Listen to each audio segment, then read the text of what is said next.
Okay, so where were you born and how did you get into music? Um, I was born in Higashimatsuyama in Saitama Prefecture of Japan. And yeah, the I guess the reason I got into music in the first place was just being in the environment of, growing up in a kind of rich artistic environment at home. Both my parents were into the arts and always going to see music and uh, just going to galleries and seeing performances. Mm-hmm. Um, you know, since they were going, they would take me along, and I just got a lot of exposure to taiko and just music in general and arts in general. Mm-hmm. So with that influence, I think right away I wanted to you know, be playing music as a kid. And your dad was a shakuhachi player, right? And shinobu player, right? Yeah, Yeah, my yeah. dad studied shakuhachi when he was young, and Mm-hmm. then continued playing shinobue at the local festival Mm-hmm. in our little town, Yeah, yeah. and did some taiko as well. Ah, yeah, yeah. Um, Did so he? yeah. Did he Mhm. force you, or not? Did he? No, Oh, he didn't. You not at just all. wanted to do it naturally. Yeah. Oh, There's yeah. not a time as a kid where I remember that didn't want to play music. There's a lot of other things I didn't want to do, like go to school, you know, or like, work in the garden or something like that. Uh-huh. But Uh-huh. yeah, music was something that was never forced. So Wow, so that's nice. yeah, and lucky enough that in our area, um, Saburo Mochizuki Sensei, who's one of the four founding members of Skeroku Daiko, Mm-hmm, mm-hmm, he mm-hmm, lived in our area, so he became the teacher for this youth taiko group that I was playing in. mm-hmm, So mm-hmm. that was just lucky to have somebody of his stature to be living in my area, you know. And Mm-hmm. Mm-hmm. and under him I learned Skeroku Daiko repertoire and Edobayashi. Um, and we did performances as a youth Wow. group. From such a young age, that was like, how old were you? Yeah, probably like around Wow, 6 or 7 is when I started, studying with amazing. Saburo Sensei. Mm-hmm. I think I started picking up drumsticks at age 2 or 3, and just Wow. before I can remember. Uh, Wow. and there's also a cassette tape of me singing, dozens of songs What? that my dad was teaching me, Oh my because we would gosh. be on. My dad was a manager for these artists, the Oh. Maruki artists, who also were in our area. Mm-hmm, He was mm-hmm, kind of their manager, and they would have these exhibitions around the world. mm-hmm. And we would, as a family, oftentimes go, because he was the managing these artists. We Yeah. would go along with the artists, Wow.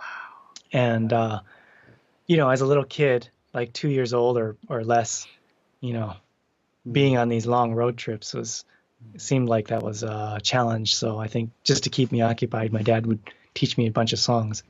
So there's a there's this cassette tape of me singing all these songs. Uh, I guess that voice, I guess, was my really truly my first instrument. Uh-huh. Do you still Yeah. sing now? No. I sing for function, but Okay. not as a singer. Okay. Yeah. Not as So a lead singer. I always have to sing if I'm trying to convey ideas to people or Oh. Mm, teach harmony or music or whatever, but for sure. it's not, it's only for function. It's not for any Mhm. kind of, artistic ability. I see. Yeah. I see. So anyway, Yeah. um, so that was my start. Also, being really close to Chichibu. Mm-hmm. Mm-hmm. Mm. I grew up very close to there, so we would go see the Chichibu Yomatsuri every year, which is, one of the top festivals in Japan. It's amazing. Mm-hmm. Um, Mm-hmm. and just, yeah, being in this kind of environment where you're always seeing taiko and other music, Mm-hmm. and you know just having the opportunity to play and learn is a big thing. Mm-hmm. And I remember were you already familiar friends with? Was your dad friends with Kodo and a lot of those artists Mhm. as well? Yeah, yeah, Oh, wow, yeah. As a kid, we would be, going to Sado wow.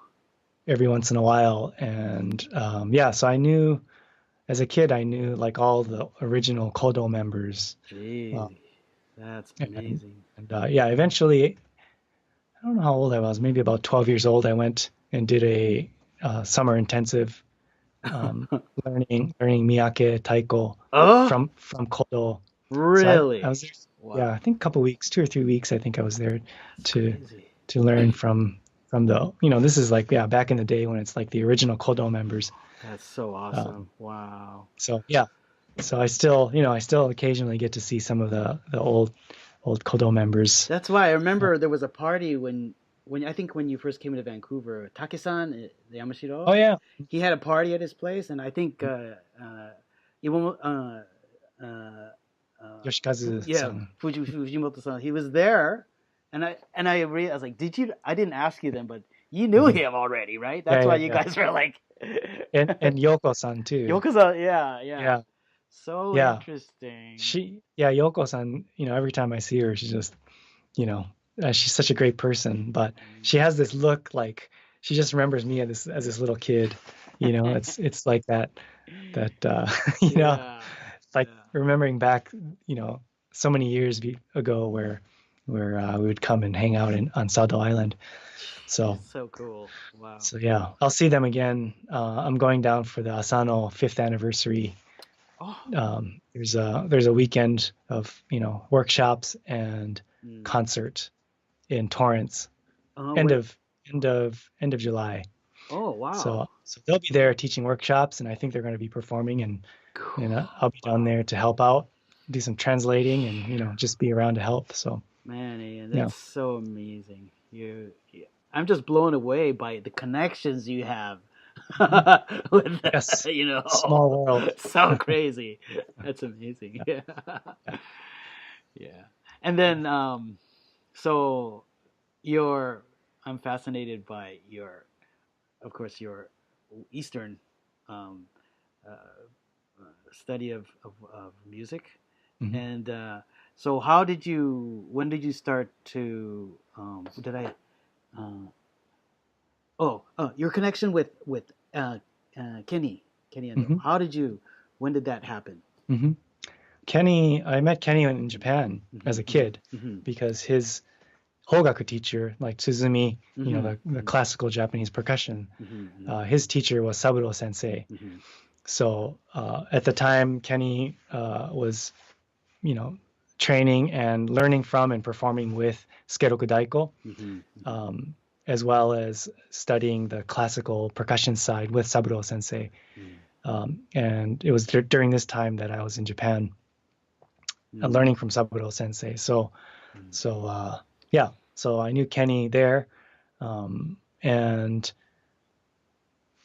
after I moved away from Japan and moved to Michigan, and you know had to stop playing taiko because there was no taiko in Michigan, um, Hmm. and continued on with my Western percussion drum set and percussion. Many years passed until I reconnected with Kenny in Hawaii when I moved there Okay. to do my grad work at the University of Hawaii. Hmm. I did my master's degree in percussion there, Hmm. and to reconnect with Kenny and learn from him and play in his ensemble. Hmm. Uh, and that was like many years had passed in between where we were not in touch. And, Okay. yeah, reconnected, and that kind of Yeah, yeah. brought me back into the taiko world and Ah. Japanese music world. Oh. And up to that point, I was, just studying, mainly just studying percussion and working as a percussionist and as a drum set player and a teacher. Wow. So, Interesting. yeah. Yeah. And I spent 7 years in Hawaii with Kenny. Oh, that's a substantial amount of time. Yeah, Yeah. yeah. Hmm. Is that also how you got more back into Edobayashi and all Hmm. that? That's Exactly. Yeah, the because bridge.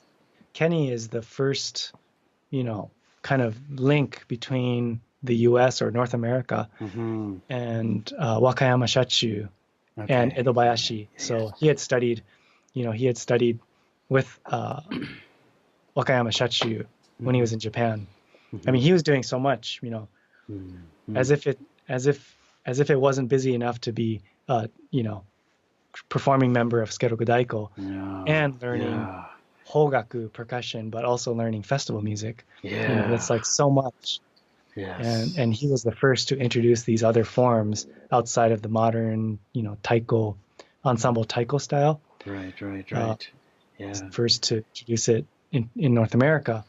So of course he was continuing to do this in Hawaii when I showed up. And I reconnected in these art forms through Kenny, and we would perform Edobayashi and the Shishimai, the lion dance.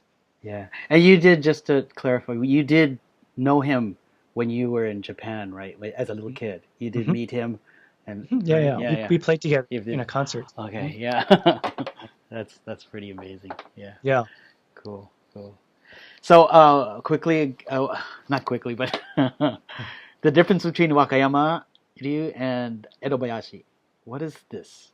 Can you explain a little bit about So Wakayama Ryu is the school, and the group that this goes out to perform is the Wakayama Shachu. And Wakayama Shachu is a professional ensemble in Tokyo that does 3 different art forms. Their main thing is the Edo Sato Kagura, which is it's much more connected to the shrine, the Shinto shrine, aesthetic and storyline and meaning. And there might be storylines about trying to ward away evil spirits or bringing in good luck. That's really the origin of something like the Shishimai is.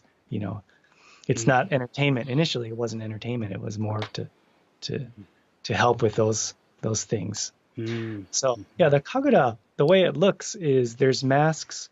The masks look there's a variety of masks, and some look closer to like a no mask style, and some are a little bit outside of that, where it looks closer to comic, things like Okame, Hyotoko, Tengu, Oni, stuff like that you might see, a little bit outside of No. But watching Kagura, it's, some of the movements are very similar. Some of the very, very ornate costuming reminds me a lot of No. And also there's a nokan that's played alongside a shinobue. So usually there's typically three or four musicians on the side of the Kagura Den, or the stage attached to the shrine. And it's typically, covered but not indoors. So the people watching are on the standing or sitting outside on the grounds of the shrine. And it's a covered stage, but it's not indoors. So the musicians are on stage left. Usually a fue player and a daibyoshi, which is like a rope tightened kind of a high pitched drum that you play with long sticks. Yes. And and then you probably have an old daiko player alongside that. So it's these performances. Complex. They can last anywhere between 10-15 minutes to I saw some that are about an hour long. There's multiple characters that come in, masked characters that come in, and there's no voice. Occasionally there's some singing under the mask, but in terms of speech, there's no speaking role. It's pantomime, or hand movements have their own meaning, so you get the meaning from that, which is this form, sort of masked dance and acting, accompanied by a musical ensemble. That this happens on the Kagura Den, which is the stage attached to the shrine. So that's their main source of work and study. And beyond that, they also they also perform and teach Edobayashi, which is the traditional festival music of Tokyo. Centralized in the Asakusa region. And then the third thing that they're hired for a lot is the Edo Kotobukichishi, which is the traditional lion dance of Tokyo, or Edo. So they do, they're experts in all three of these forms. They're all sort of separate in terms of history but it's their treatment. Wakayama Shachu is such a high level of artistic ensemble and teaching level that I think it's unique within Tokyo, who are playing these forms and teaching these forms. They're I think, from what I've seen, they're clearly a whole step above these other groups that might be out there. So I think that's the reason why I'm drawn to Wakayama Ryu, and probably Suzuki Sensei was when he started, and he was when he started, and the rest of the fans of Edobayashi that exist in North America right now. I think we only have a connection if we're studying Edobayashi over here. Our only connection to Edobayashi is through Wakayama Ryu, which is foundation was laid by Kenny and continued with Suzuki Sensei, and I'm also going out there to spread awareness and accessibility to the music and instruments and any resources. So I think it's just the deeper you dig, the more endless this pursuit becomes to keep studying and just keep refining and to try to get to the real source, to the real core of what this traditional festival music is. Whew, man, yeah. Oh man, if I had more time, I would definitely join you guys. There's so much to do in the world and life, right? Yes. Oh my goodness. Yeah. Edobayashi is fascinating, and it's I think the entry point can seem really like a big step for most people who are playing Taiko, as a hobby, because like time is limited, and they're already playing Taiko, on their off time, right? And when you look at Edobayashi and what's involved when you jump in to start learning this music, it's significant. Yes. Let's just say, and that's just the first step. That's just the Kihon Kei, Kihon Kyoku. God. Yeah. It's the first step, and ideally you learn all the parts. And that is a very long study, but many of us have achieved that goal of being able to play multiple parts or all the parts for the Kihon Kei. And then the next step is to start to get into the level 2 music. So so let me know when Suzuki Sensei is. Do you have any plans of bringing him here again? So he was just here in April. He went to 3 locations in Chicago, Minneapolis, and New York. So I think for this year, he probably won't be back for 2018, but 2019, I think we're going to try to have him come to the Taiko conference. The North American Taiko conference is actually in Portland next year. So wow, are you going to be part of that organization team? Yeah, you are. Wow, nice. Good, Eien. Yeah. So what month do you have a month already for that? Yes. I believe it's the second weekend in August. Oh, okay. Yeah. Okay. So we'll try to have him come. He was at the last NATC, which happened in San Diego, 2017. I see. He was invited to be a teacher and a performer. So exciting. So it would be great to have him back for the conference. And just like last time, hopefully he can build on that conference date and go around to other places and perform and teach again in other locations.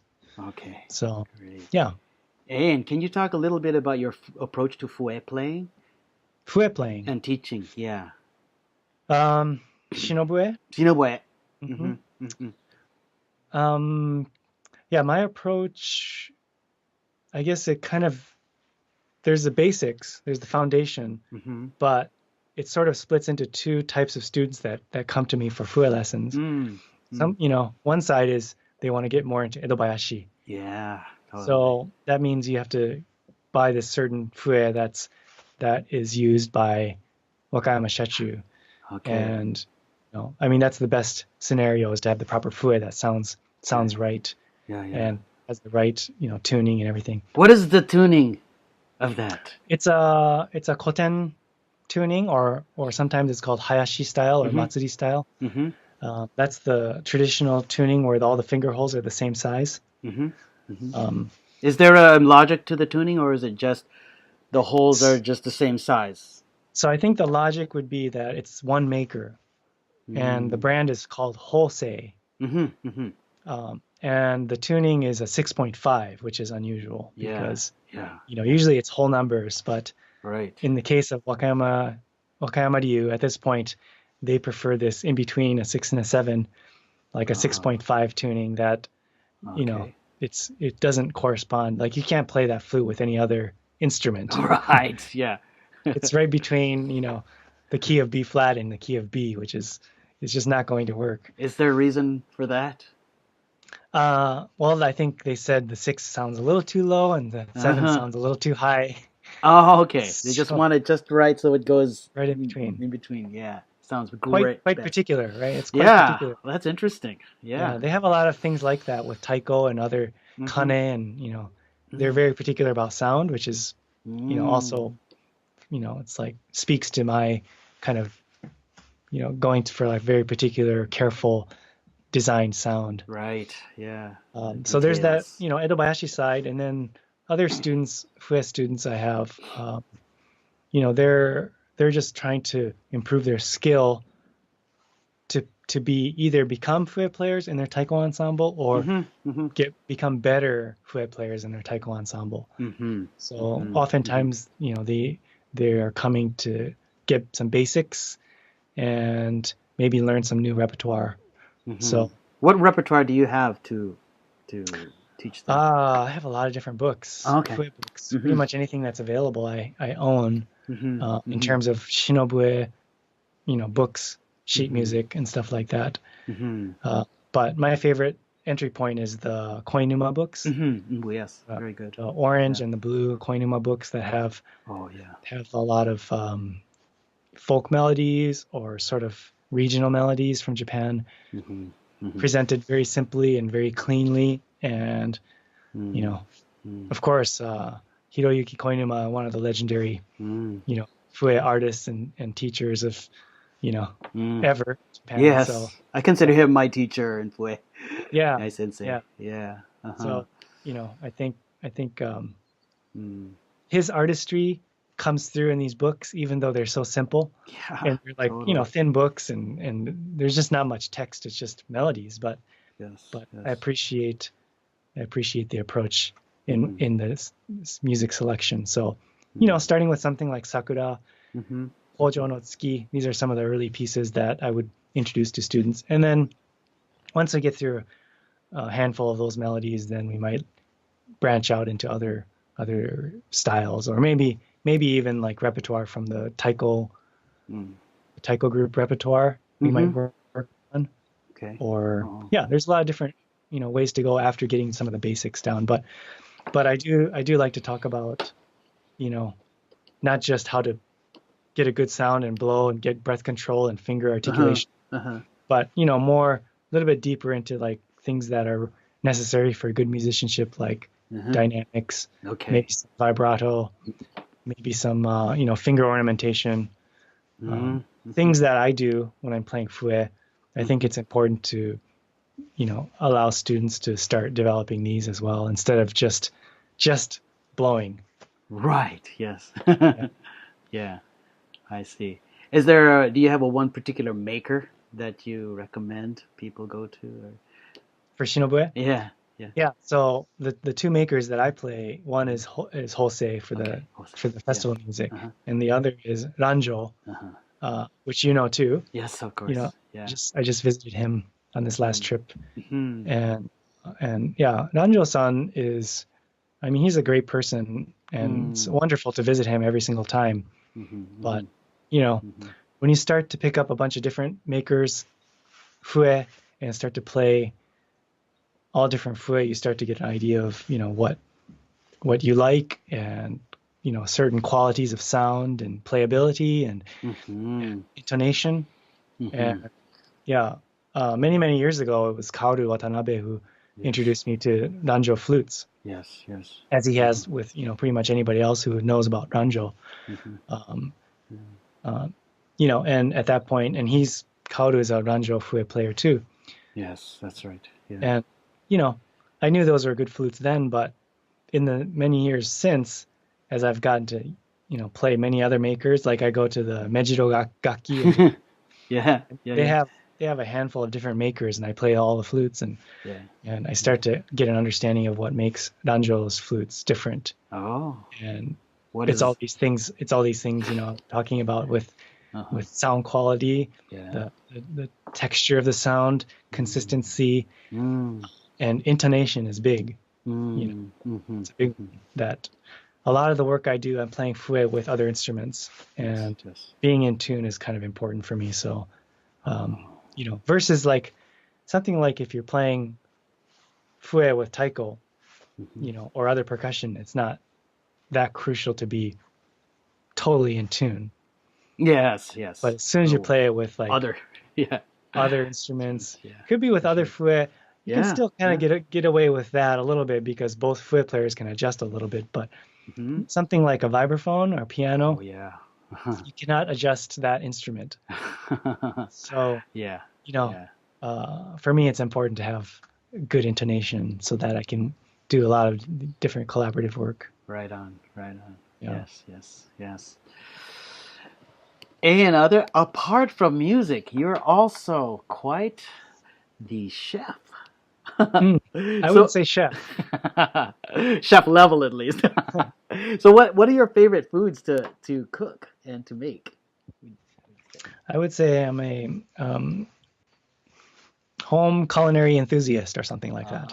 Okay. Yeah, yeah. It's definitely just on my free time. Um, Mhm, mhm. I like to cook or to make things like beer. I guess a lot of things Beer, yeah. I that I remember your make. beer well. Amazing. A lot of things I make have to do with fermentation. I guess Mm. that's it's fascinating. Yeah, I think I probably always liked fermented foods. Mhm, mhm, Just mhm, eating them in general. mhm. And as I became more knowledgeable about fermented foods and how fascinating the history of different fermented foods are from different cultures around the world, Yeah, yeah. and getting to know somebody like Sandor Katz through his books and having seen his lecture as well, and hearing many interviews that he's done. Mhm. I mean, he's probably the one guy who's spread the enthusiasm of fermented foods in the U.S. for sure. He's the guru. He's the Dai Yeah. sensei. So Awesome. hearing him talk and reading his stuff is like he's so enthusiastic about fermentation and how fascinating it is in the world. Mhm. So that just helps me explore more and also understand the health benefits. You Mm. know Mhm, that mhm. that it's not like a guilty pleasure. It's like Yeah, eating yes. fermented foods. If you enjoy it, it's like also good for your body. And Mm. nothing is more true of this than natto. Ah, yes. It's like it does so much great good for your body. It's kind of amazing. So, you Mm. know, Mm. so yeah, I make a lot of different things, and it's on my off time. Nice, nice. I look forward to visiting you again and tasting your Yeah, food. I don't know when that's going to be, but we'll see. Hopefully, because there's something with the San Francisco Taiko, right? It's Tanaka Sensei's anniversary coming up, right, in 50th November. anniversary, which is November. Yeah. Are you gonna be you're gonna be going to that? Will you be here? I don't know. I'm not Oh, sure. you don't know? Yeah. Okay, Yeah. I'm okay, not sure if I'll be there. okay. Yeah, Hmm. I'd love to come down and at least if I go down, visit my parents or see Kyle, I will come down and visit you for sure. And Yeah. yes, yes. Yeah. So You have to come. It's been a while. I know I want to play with you again, man. Mhm. Mhm. Yeah. But Yeah. Likewise. yeah, that was a quite wonderful to talk to you again, Ian. Yeah. I think Yeah. Same that's talking a with you. that's a bit yeah. There's I want to ask you a few more questions Hmm. about like for example the state of Taiko in North America now. Hmm. Since you've been traveling around a bit, what how do you see state of Taiko now in the West North America? How is it? Mm. The state of Taiko. There's a lot of Taiko players out there. More There's a and lot of more. Taiko groups. Hmm. More and more. Hmm. And this is all because of the first generation players. Hmm. Basically it started with Tanaka Sensei. Hmm. You Hmm. know, Hmm. 50 years ago. Yes, yes.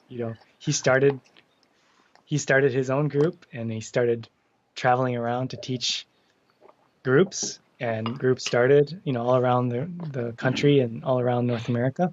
Hmm. Hmm. Um, and yeah, it's the combination of people who like these original people like Kenny, San Jose Taiko, Mm. Kinnara Taiko, all these like early on people were helping each other because there's no, like, you had to learn how to make drums, and like, what do you play? What do Mm. you get some enthusiasts together? What do you do? First, you Mm. have to make drums, Hmm. then what? Yeah, It's yeah. just like they started from nothing. So yeah, compared to that, to now, it's kind of amazing all the resources there are. Of Hmm. course, the internet has been big, Yeah, um, yeah. but not just learning online and having people going around to teach workshops and stuff like that, and having like a Taiko conference, Hmm. but just being more connected, and people have access to different things. So I think there's a lot of opportunity for groups to go in whatever direction they want to. Hmm. You know. Hmm. Are you're a soloist? Hmm. You're not doing anything with groups right now, right? Like playing with any groups are at this moment? I mean, like Um, Taiko group, yeah, for example. yeah. I collaborate with different people, and my most regular thing is to play with One Hmm. Ensemble. Yes. Okay. So, Uh-huh. I um, see. I see. yeah, Yeah. obviously, One Ensemble is based in LA. Mm. I'm in Portland. Hmm. So, if there's a tour, I might join them for the tour, or, Hmm. if they have some performances, I might go down to LA, and, like next week is just a one-off, Okay. just one show, Hmm. Hmm. and I'll come home. But yeah, other than that, it's all solo work. Hmm. Recently, I just am beginning to have the starts of a little group here. Hmm. So, if there's a beginning tackle group, what advice would you give them? Hmm. How to start out? You mean after you got drums Yeah, yeah. and After. you have space, Uh huh. Uh and huh. Yes. Good. Good. Yeah. and We then the found next space. step. Yeah. Yeah, the next step is to try to figure out, what kind of style, like what style or what artists move Mm-hmm. you, Mm-hmm. and what are some of the, a little bit more long-term goals? Like, is it just for fun? Uh Is it for huh. exercise? Uh Is huh. it to get better to perform? Mm-hmm. If you want to perform, what kind of music do you want to perform? What's the Mm-hmm. instrumentation?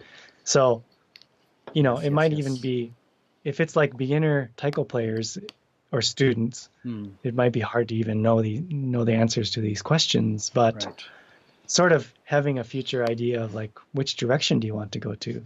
Mm-hmm. And then, of course, it's always great to go take workshops, like This coming August is the regional Taiko gathering happening in Yes. Seattle. Uh-huh. So it's always great to, see, like if there's a group, one strategy might be to split up this group into various different workshops so that they learn from this teacher and then somebody else learns from this other teacher, different topics.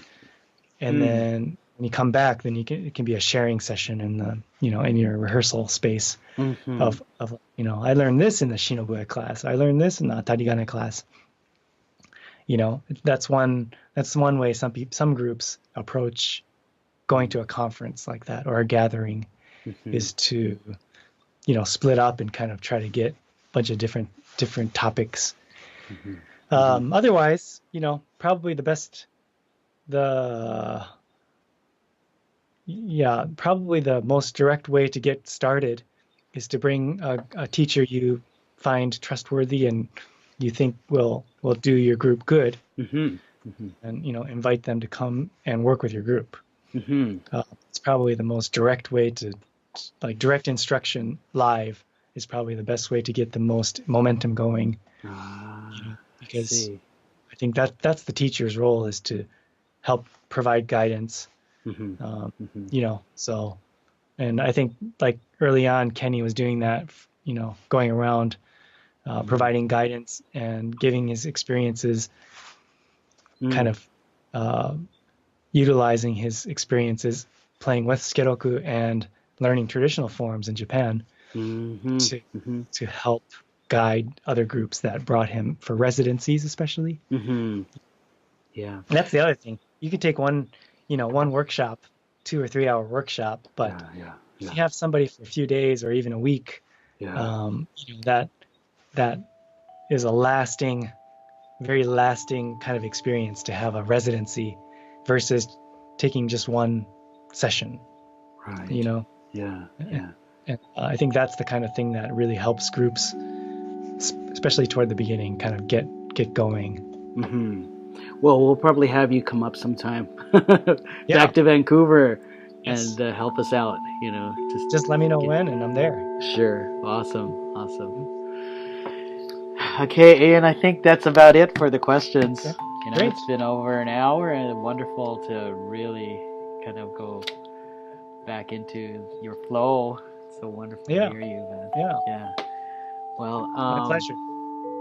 Well, I hope to hopefully see you in a not too distant future and to play with you again. Sometime. Right, because you can't make it to RTG, right? That would be the next. I know. It's too bad.